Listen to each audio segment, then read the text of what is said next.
आज मैं आपको बताऊंगा कि आप माइक्रोसॉफ्ट एक्सेल, वर्ड और पावर पॉइंट में जो मैक्रो लगाते हैं उसका यूज़ हम किस लिए कर सकते हैं। मैक्रो का यूज़ आप माइक्रोसॉफ्ट एक्सेल में अगर करते हैं या फिर पावर पॉइंट या फिर वर्ड में भी करते हैं, वहाँ पर भी इसका यूज़ किसी भी काम को रिपीट करने के लिए किया जाता है। एक बार जो काम अगर आप रिकॉर्ड कर लेंगे तो उसे आप रिपीट कर सकते हैं।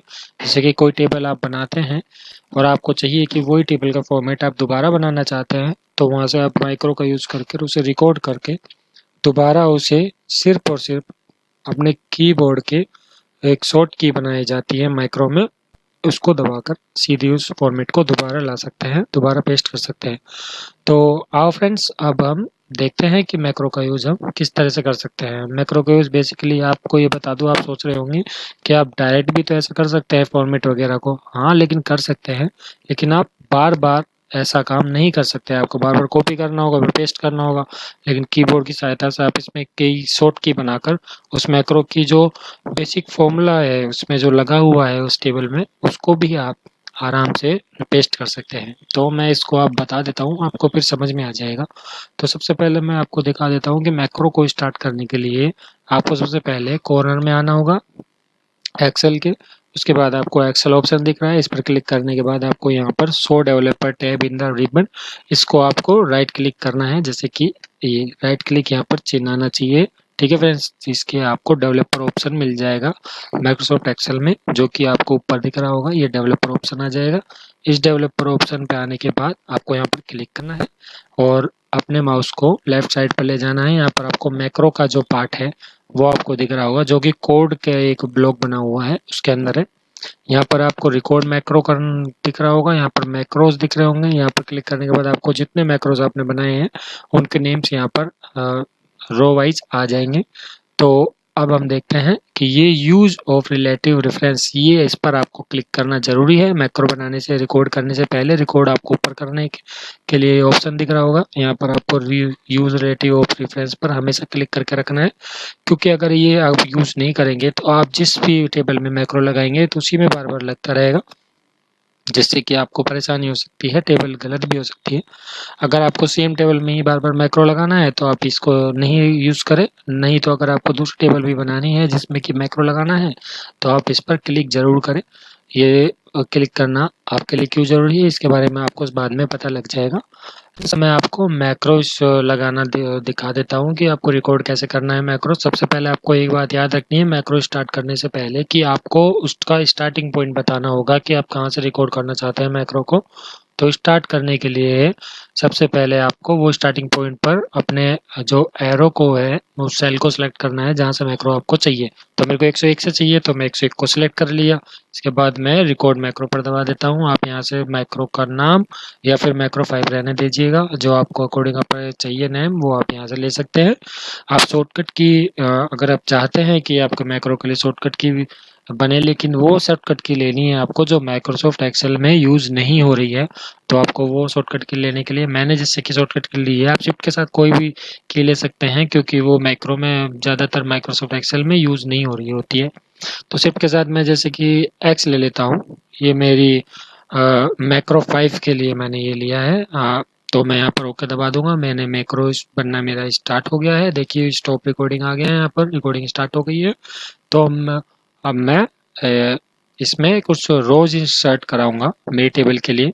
तो इंसर्ट कराने के लिए मैं यहाँ से सेलेक्ट कर लेता हूँ कितनी रोज मुझे चाहिए। उसके बाद राइट क्लिक कर कर इंसर्ट दबाऊंगा, तो मेरे को एंटायर रोज चाहिए ओनली, तो वो मैं यहाँ से सेलेक्ट कर लूंगा। एंटायर कॉलम चाहिए होते तो कॉलम से मैं सेलेक्ट कर लेता, जिससे कि कॉलम्स ऐड हो जाते हैं इसमें। कोई शिफ्ट करनी है आपको, अगर आपको कोई सेल राइट साइड में डाउन साइड में, वो भी आप यहाँ से सेलेक्ट कर सकते हैं। तो मैं एंटर दबा देता हूँ। देखिए मेरी जो रोज है वो यहाँ पर सिलेक्ट होकर ओपन हो गई है। तो अब मुझे यहाँ पर सम लिखना है, तो मैं यहाँ पर सम लिख देता हूँ। वही स्टेप्स फॉलो करने हैं जो मैक्रो में चाहिए, क्योंकि अगर मैंने एक भी स्टेप आगे पीछे किया तो सारा मैक्रो गलत हो जाता है। तो फ्रेंड्स ये बात आपको ध्यान रखनी है। अभी मैक्रो की रिकॉर्डिंग चल रही है, तो मुझे मैथ, इंग्लिश और हिंदी के जो मार्क्स जो आएंगे उसके अलग अलग टेस्ट में, तो उनका योग एक चाहिए। तो मैंने यहाँ पर सम लिख दिया। अब मैं यहाँ पर सम का जो फॉर्मूला है वो लगा देता हूँ, ताकि मुझे इंग्लिश के सारे टेस्ट के मार्क्स जो है वो एक ही जगह मिल जाए तो मैं सम पर इस पर डबल क्लिक कर दूंगा और मैं सिलेक्ट कर लूँगा उन सेल्स को जिनमें मुझे उन चीज़ों को सम करना है। तो मैंने यहाँ पर इन चीज़ों को सम कर लिया और देखिए मैंने सम किया तो यहाँ पर फॉर्मूले में आ गया D5 से D9 की वैल्यू तक मुझे वैल्यू सम होकर आ जाएंगी नीचे उस सेल में। तो मैं एंटर दबाऊंगा तो यहाँ पर ये 0 आ रहा है क्योंकि यहाँ पर कोई वैल्यू नहीं है फिलहाल, और इसके प्लस के निशान पर लेकर इसे आगे से सरका दूंगा ताकि जो फॉर्मूला है वो इंग्लिश की वैल्यू के लिए भी लग जाए और हिंदी की वैल्यू के लिए। अगर मैं यहाँ पर सम पर क्लिक करता हूँ तो देखिए E5 से E9 तक का लिए लग गया और F5 से F9 तक के लिए ये फॉर्मूला लग गया।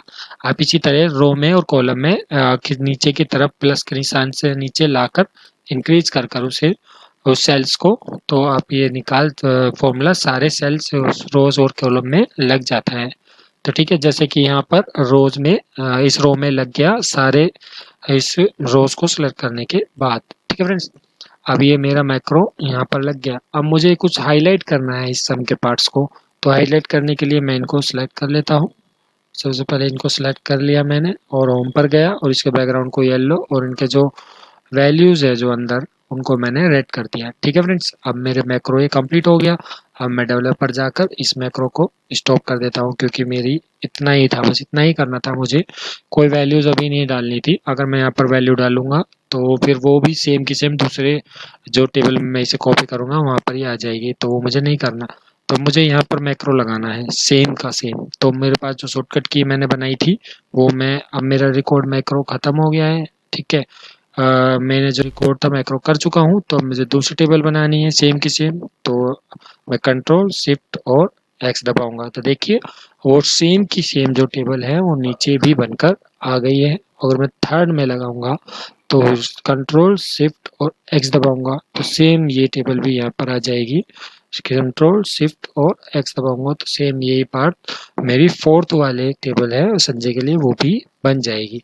तो अगर मैं कोई वैल्यूज यहाँ से डालता हूँ, जैसे कि मैंने 5 अगर मैथ में उसके फर्स्ट टेस्ट में आते हैं, 15 आते हैं, या फिर जो भी वैल्यूज उसकी आती हैं मैं यहाँ से डाल देता हूँ।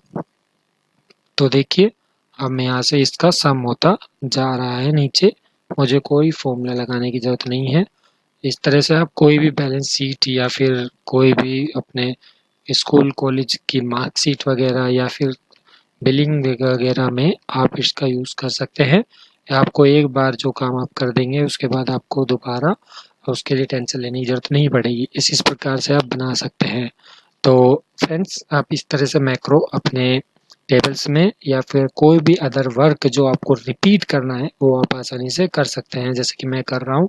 अब इसमें आपको कोई कॉपी पेस्ट करने की ज़रूरत नहीं है, आप सीधा शिफ्ट दबाकर और जो भी आप शॉर्टकट की अपने कीवर्ड से बनाना चाहें वो इसमें बना सकते हैं। अब आप चाहते हैं कि आप एक बटन बना लें, उस पर क्लिक करें और सीधा वो काम हो जाए, वहाँ पर आपको कोई भी झंझट नहीं हो। जैसे कि मैं यहाँ पर एक बंदा और ले लेता हूँ 105 नंबर पे, मैं यहाँ पर सानू नाम का बंदा और ले लेता हूँ। मुझे इसके लिए अगर ऐड करना है ये तो मैं डायरेक्ट की से तो कर सकता हूँ, लेकिन मुझे मान लीजिए बटन बनाना है तो मैं क्या करूँगा यहाँ पर इंसर्ट दबाऊंगा। देखिए यहाँ पर डेवलपर के ऑप्शन पर मैक्रो के जो कोड वाला ब्लॉक है उसके साइड वाले में कंट्रोल का ब्लॉक है तो उस पर मैं इंसर्ट दबाऊंगा। यहाँ पर एक बटन चूज करूँगा और उसको मैं यहाँ ले लेता हूँ, जैसे कि ये बटन मैंने यहाँ ले लिया। तो मैक्रो नंबर 5 पर मैंने अभी जो है अपना मैक्रो रिकॉर्ड किया है तो मैं उसको सिलेक्ट कर लूँगा और ओके दबा दूंगा। तो अब मुझे ये कहाँ पर लगाना है तो ये सिलेक्ट कर लिया और यहाँ से बटन दबाया, बस लग गया यहाँ पर मैक्रो।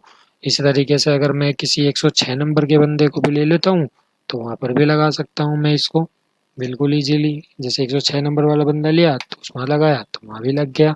इस तरह से आप इसको कर सकते हैं फ्रेंड्स। ठीक है फ्रेंड्स, तो आप मैक्रो में बटन लगाना और मैंने मैक्रो क्या यूज होता है किस लिए करते हैं वो सब मैंने आपको बता दिया है। इस तरीके से आप मैक्रो लगा सकते हैं फ्रेंड्स। तो उम्मीद है आपको मेरी ये वीडियो पसंद आई होगी, तो आप मेरे चैनल को सब्सक्राइब करना ना भूलें। धन्यवाद friends for watching my video.